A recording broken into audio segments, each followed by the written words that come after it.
हमारे वजीर आजम ने तो मगरब से ताल्लुकात ही खराब कर लिए हुए हैं। इमरान खान साहब आज भी दुनिया में तालिबान खान के नाम से जाने जाते हैं, और फिर फ्रांस से हमारे ताल्लुकात खराब हैं, ग्रेट ब्रिटेन से तो हमारी बात ही।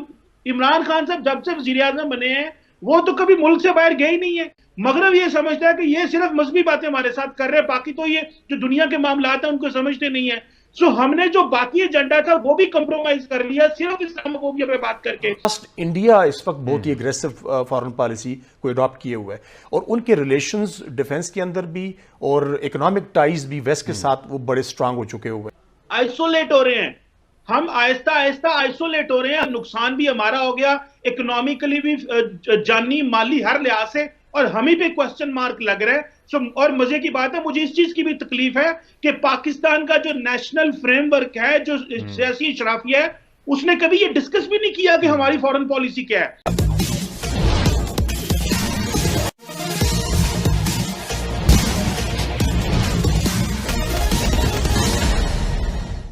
विश्व की राजनीति में विशेषकर जब से भारत के प्रधानमंत्री नरेंद्र मोदी ने प्रधानमंत्री का पदभार संभाला है, तब से भारत का कद दिनों दिन बढ़ रहा है। अब पाकिस्तान की मीडिया में यह चर्चा आम होने लगी है कि इमरान खान के बस की बात नहीं कि वह भारत के प्रधानमंत्री नरेंद्र मोदी की बराबरी कर सके।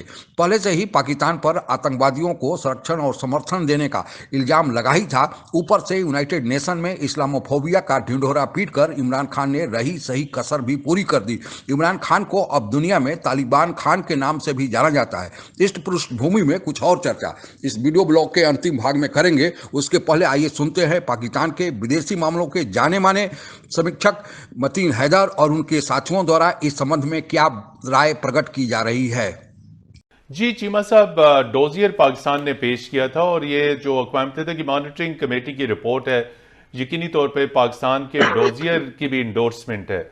आप क्या समझते हैं कि मजीद इससे आगे अब क्या करना चाहिए? चूंकि रिपोर्ट तो कमेटी की आ चुकी, सलामती कौंसिल में सबमिट हो चुकी, सलामती कौंसिल में गैर मुस्तकिल रुकन के तौर पर हिंदुस्तान भी बैठा है, तो पाकिस्तान के लिए आप क्या समझते हैं कितने चैलेंजेस बढ़ गए हैं? रिपोर्ट का आना, सबमिट हो जाना, आगे क्या टेकअप होगी, डिस्कशन होगी, और डिस्कशन होगी तो यकीनी तौर पर हिंदुस्तान सलामती कौंसिल में शोर तो मचाएगा, तो इसका मुकाबला भी करना है हमने। पाकिस्तान को क्या मेजर्स लेने चाहिए for the security of Motherland? देखिए मतीन साहब, बहुत शुक्रिया सर। मैं समझता हूं कि पाकिस्तान को अपनी फॉरेन पॉलिसी दुनिया को इस्लामाबाद में बैठ के नहीं बतानी। पाकिस्तान को अपनी फॉरेन पॉलिसी ग्लोबल कैपिटल्स में जाके बतानी पड़ेगी। देखें, आपने डॉसियर भी भेजे, आपको ये भी पता है जमातुल अहरार और टीटीपी वहां पे मर्ज हो गए हैं। मैं ये समझता हूं कि अगर आपको पता है कि बाइडेन एडमिनिस्ट्रेशन आ रही है और चेंज ऑफ लीडरशिप वॉशिंगटन में होना है, तो थोड़ा सा हमें ऑफेंसिवली डिप्लोमेसी करनी पड़ेगी। एम्बेसडर साहब इसकी तईद करेंगे कि हमें वॉशिंगटन में तो पहले जाकर बैठ जाना चाहिए था। जब ट्रंप आया था तो उससे पहले इंडियन लॉबी जो है और अफगान लॉबी अमेरिका में बैठ के पाकिस्तान के खिलाफ थिंक टैंक्स में लिखवाती थी, रिपोर्टें बनवाती, शाया करवाती थी, अखबारों में आर्टिकल लिखवाते थे, ताकि व्हाइट हाउस को और नए स्टेट डिपार्टमेंट को इन्फ्लुएंस किया जा सके। और वही वजह हुई कि पहले एक साल तो हमें पता ही नहीं चला ट्रंप साहब करेंगे क्या। अभी देखें, हमने दहशतगर्दी की जंग जीती है मतीन हैदर साहब, दुनिया आज भी हमें कसूरवार ठहरा रही है। मैं नहीं समझता इसमें हमारी अफवाज पाकिस्तान जिन्होंने कुर्बानियां दी हैं उनकी गलती है। ये पॉलिटिकल लीडरशिप का काम होता है कि वो किस तरह अपनी कुर्बानियों को पेश करता है और अपने इंटरेस्ट को प्रमोट करता है। अब हमें जो अफगानिस्तान में अभी recently national security advisor India के गए हैं वहां पे, और वो वहां पे जाके जो मिलके बातें कर रहे हैं अफगान लीडरशिप के साथ, वो कोई अच्छी बातें तो नहीं कही। उन्होंने तो यही कहा, अफगानी भी कहते हैं कि हमने इंडिया के साथ मिलकर दुश्मन को डिस्कस किया है। अब देखें, पाकिस्तान एक चीज में बहुत कमजोर है और वो है लॉबिंग। हमें यह लगता है कि शायद इस्लामाबाद में बैठ के और अपनी पार्लियामेंट और अपने मीडिया के सामने हम जो फॉरेन पॉलिसी बताएंगे ना, दुनिया, वॉशिंगटन, लंदन, पेरिस, न्यूयॉर्क सबको पता चल जाएगा। भाई इस तरह पता नहीं चलता। थोड़ा सा आपको आपकी एक कोर ग्रुप होना चाहिए जिसका काम ही होना चाहिए कि वो दुनिया को जाके बताए कि इस वक्त पाकिस्तान ने पिछले 12 साल में क्या किया जो वेस्ट उसको रीड नहीं कर पा रहा। खुदारा हुकूमत पाकिस्तान को यह चाहिए कि ऑफेंसिवली अपने लोग लंदन, वॉशिंगटन, पेरिस, बर्लिन में जाके बिठा दें, जिनको फंडिंग करें, पैसा दें। मैं ये नहीं कह रहा प्रोपेगेंडा करें, लेकिन सिर्फ अपना मौकफ तो बताएं कि हमें मसला क्या और हमारे साथ हो क्या रहा है, ताकि बाइडेन एडमिनिस्ट्रेशन को भी अगले 4 साल इन्फ्लुएंस कर वो कुछ तरह की पॉलिसी ना बनाए हमारे खिलाफ। इन चीजों को थोड़ा देखना होगा। तो अब आपको वॉशिंगटन में करने की जरूरत है, लेकिन वॉशिंगटन में करने के लिए फिर वही पुराना मौजू आ जाता है कि हम लोग करेंगे कैसे? क्या हमें लॉबिस्ट रखने की जरूरत है? क्या हमें वहाँ अमेरिकन और पाकिस्तानी ओरिजिन जो हैं उन लोगों को ऑन बोर्ड लेने की जरूरत है, या हमको एक्सपर्ट्स वहां रखें जो कि उसकी जरूरत है? अगर आप देखें कि पाकिस्तान की जो व्यू पॉइंट है, जैसे कि चीमा साहब पहले फरमा रहे थे, किसी भी अखबार में, बैनुल अक़वामी अखबार में एज इट इज नहीं आता जो हम कहते हैं, ऐसे नहीं बनेगा। देखिए मतीन साहब, सबसे पहले तो हमने जो डॉसियर जमा कराए थे उनको फॉलो अप लें और बताएं कि उनको फॉलो अप क्या है। दुनिया अगर उसको सीरियस नहीं ले रही तो दुनिया और कितना सीरियस ले रही है, ये हम फॉलो अप लेंगे तो हमें पता चलेगा। आपने इतनी देखे फॉरेन मिनिस्टर साहब ने और DGISPR ने इंटरनेशनल मीडिया के सामने बातें की। मैंने इंडियन से जब पूछते हैं हम कि भाई बताएं आप, उन्होंने कहा जी जब रिपोर्ट आएगी देखेंगे, जब हमसे कोई पूछेगा तो फिर हम देखेंगे ना, हम बात करेंगे उस हवाले से। सो जो सीडीज गई, वो जो स्क्रिप्ट थे वो लोगों ने, डिप्लोमेटिक कम्युनिटी ने पढ़े हैं, यहाँ पे इस्लामाबाद में बैठ के भी पढ़े हैं, बाकी जो ग्लोबली भी पढ़े गए हैं। उसका फॉलो अप लें, फॉलो अप क्या है। और जो ये रिपोर्ट अभी जो UN की तरफ से आई है, ये जारी बात है कि आपको एक बहुत बड़ा इंसेंटिव देती है। और हमारा मौकफ तो, मुझे एक बात मेरा मौकफ ये है कि पाकिस्तान जब दुनिया में बाहर निकलना होता है, देखें अमेरिका में आपने ये कोई आप जब पॉलिसी बनाते हैं तो अमेरिका को डील करने के लिए कोई अमेरिका आज है कल नहीं है, ऐसे तो नहीं होना। अमेरिका तो यहीं पे है, तो अमेरिका के से तो आप अगले 50 साल भी डील करना है। बीजिंग पॉलिसीज भी उनके वही बड़े ममालिक है, उनके से तो पूरी जिंदगी डील करना है, तो उनके लिए लॉन्ग टर्म प्लान बनाए। हमारे वजीर आजम ने तो मगरब से ताल्लुकात ही खराब कर लिए हुए हैं। इमरान खान साहब आज भी दुनिया में तालिबान खान के नाम से जाने जाते हैं। और फिर फ्रांस से हमारे ताल्लुकात खराब है, ग्रेट ब्रिटेन से तो हमारी बात ही। इमरान खान साहब जब से वजीर आजम बने हैं वो तो कभी मुल्क से बाहर गए ही नहीं है, उन्होंने तो कभी अप्रोच ही नहीं किया कभी किसी को। और देखिए बाकी सेकंड टियर लीडरशिप जो होती है उसकी लिमिटेशंस होती हैं, और ये इमरान खान का काम था। इमरान खान जाके UN में इस्लामोफोबिया पे बात करे, मगरब ये समझता है कि ये सिर्फ मजहबी बातें हमारे साथ कर रहे हैं, बाकी तो ये जो दुनिया के मामलात हैं उनको समझते नहीं है। सो हमने जो बाकी एजेंडा था वो भी कंप्रोमाइज कर लिया सिर्फ इस्लामोफोबिया पे बात करके, वो कि बड़ा जेन्युइन मसला है। लेकिन दुनिया तो उसको समझती है कि जो काम, देखिए जब फ्रांस में हमले हुए थे तो सऊदी अरब ने बड़े बड़े पर्चे छापे थे और हमने पाकिस्तान में यहाँ पे मिठाइयां बांटी थी।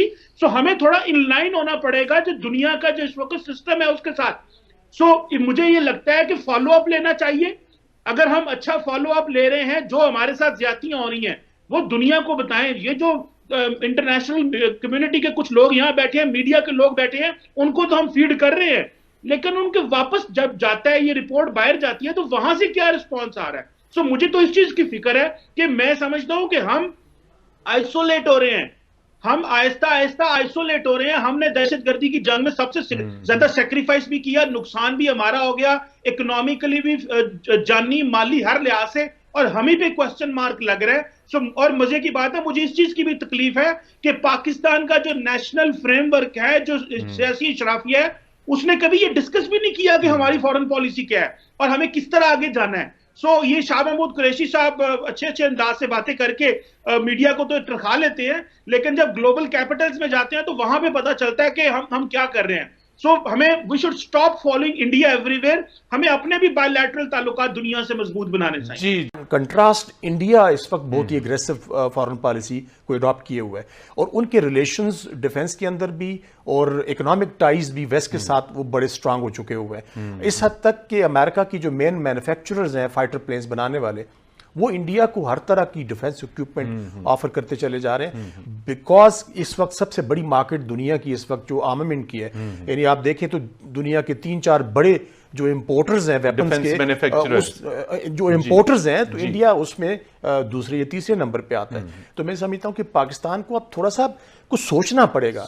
अगर आप हमेशा एक ही तरह की फॉरेन पॉलिसी या एक ही तरह की स्ट्रैटेजी के ऊपर चलेंगे, हम अब क्यों नहीं ये कह सकते कि अफगानिस्तान के अंदर जो सपोर्ट है बिकॉज ऑफ इंडिया है। इंडिया की इंटेलिजेंस एजेंसी वहां पे ऑपरेट कर रही है और वो in collaboration with the Afghan intelligence agencies in तमाम टेरर नेटवर्क्स को सपोर्ट प्रोवाइड कर रही है। इस दशक के अंत तक भारत अपने को एक प्रमुख आर्थिक ताकत के रूप में विश्व में स्थापित करने में सक्षम होगा। इस महामारी के कारण और चीन से सीमा पर चल रहे विवाद के कारण भारत के आर्थिक विकास की गति थोड़ी कम होने वाली है। पर यह भारत को अवसर भी प्रदान करने वाला है, क्योंकि चीन से जो अमेरिका और जापान की कंपनियां बाहर निकलने वाली हैं, उसमें से अधिकांशतः भारत की ओर रुख कर रही है। चीन पर से हमारी निर्भरता भी घट रही है।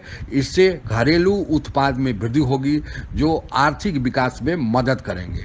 विश्व के देश भी चीन से अपनी निर्भरता कम कर रहे हैं और विकल्प के रूप में भारत को चुन रहे हैं। अब की कूटनीति केवल सामान्य कूटनीति नहीं होकर आर्थिक कूटनीति, इकोनॉमिक डिप्लोमेसी में तब्दील हो गई है। जब से मोदी सरकार आए हैं, तब से अपनी कूटनीति में आर्थिक कूटनीति, इकोनॉमिक डिप्लोमेसी को प्रमुख स्थान दिया है, जिस कारण विश्व के देश भारत की ओर देख रहे हैं। दूसरी तरफ पाकिस्तान लगातार आर्थिक बदहाली की तरफ बढ़ रहा है। एक रिपोर्ट के अनुसार, जैसा कि स्क्रीन पर दिखाया जा रहा है, पाकिस्तान को अपने बजट का लगभग आधा 42% पिछले कर्ज की अदायगी के रूप में खर्च करना पड़ रहा है और इसमें उत्तरोत्तर वृद्धि होने की ही संभावना है। इसका मूल कारण है कि पाकिस्तान पर चरमपंथियों के समर्थन देने का इल्जाम लगा है, जिससे फॉरेन डायरेक्ट इन्वेस्टमेंट, बाहर की कोई भी कंपनियां पाकिस्तान में इन्वेस्ट करने नहीं आ रही है। केवल सीपेक चाइना ने इन्वेस्ट किया है और वो भी अधिकांशतः कर्ज है और वो भी महंगे दाम पर। अगर पाकिस्तान अपने पर लगे इस इल्जाम को हटा दे तो कोई कारण नहीं है कि पाकिस्तान की आर्थिक प्रगति भी बढ़ जाए, तेजी आ जाए और भारत से भी अच्छे रिश्ते बन जाए। हम केवल आज के डेट में यह कल्पना ही कर सकते हैं, आगे क्या होगा यह वक्त ही बतलाएगा। आप अगर हमसे जुड़ा रहना चाहते हैं तो मेरे चैनल को सब्सक्राइब करें तथा बेल आइकन भी दबा दें ताकि नए वीडियो की जानकारी आप तक पहुंच जाए। धन्यवाद। जय हिंद।